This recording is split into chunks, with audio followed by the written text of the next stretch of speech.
Welcome once again to Musings by Danon. Longtime Patreon supporter Waffles is a fan of absurdist humor, and he's been trying to get me to enjoy some of his favorites for a long time now. Well, in this month's video, that has finally happened.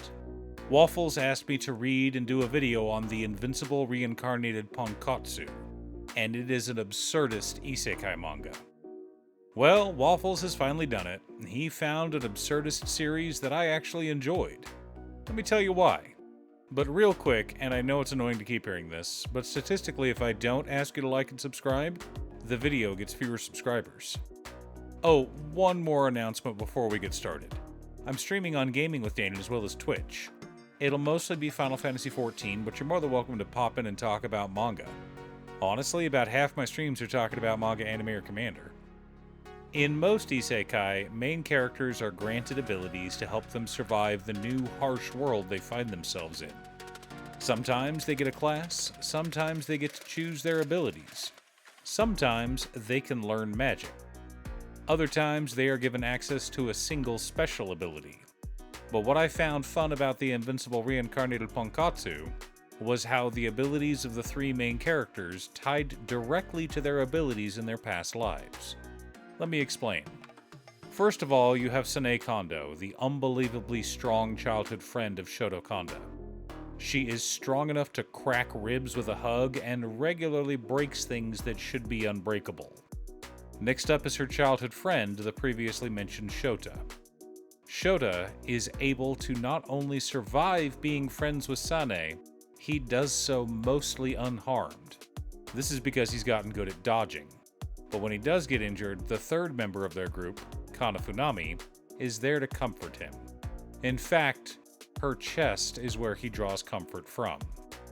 Come to think of it, this series may all just be in the mind of Shota. More on that later. While walking to school one day, Sanae saves her friends from a vicious dog. She shoves them out of the way, right into the path of an oncoming truck. They wake up in another world. Yes, it's that kind of series. Shota slowly begins to understand their abilities. Sanae is even stronger than she was in their original world.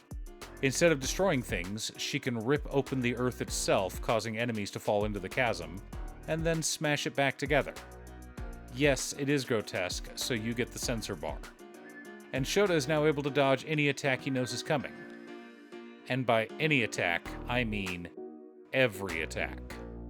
Finally, Kana is able to instantly heal wounds beyond what modern science is capable of. Well, at least her breasts are. Now, I've only read the first volume, so this is all conjecture, but I did want to talk about what I said earlier, about how this whole series could be inside of Shota's head. Despite his ability to avoid any attack he can see coming, he still regularly gets injured. This gives him an excuse to have his head buried in Kana's chest.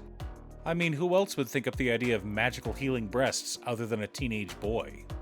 I mean, we all know about the healing power of tights, don't get me wrong, but breasts as a magical healing altar?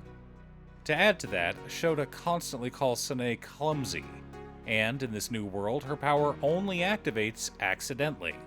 Remember, when we first met Sanae, she is brushing her hair and teeth at the same time. So, obviously, she's struggling to get started in the morning. But more importantly, she is using her hairbrush to brush her teeth, and her toothbrush to brush her hair. She tries to play it off as a joke, haha Shota, I got you, but Shota sees through it. But now we're in a new world with new powers, Sanae's abilities have gone haywire. When she intentionally tries, she's barely able to break a log. But when she slips and falls, the forest is no more.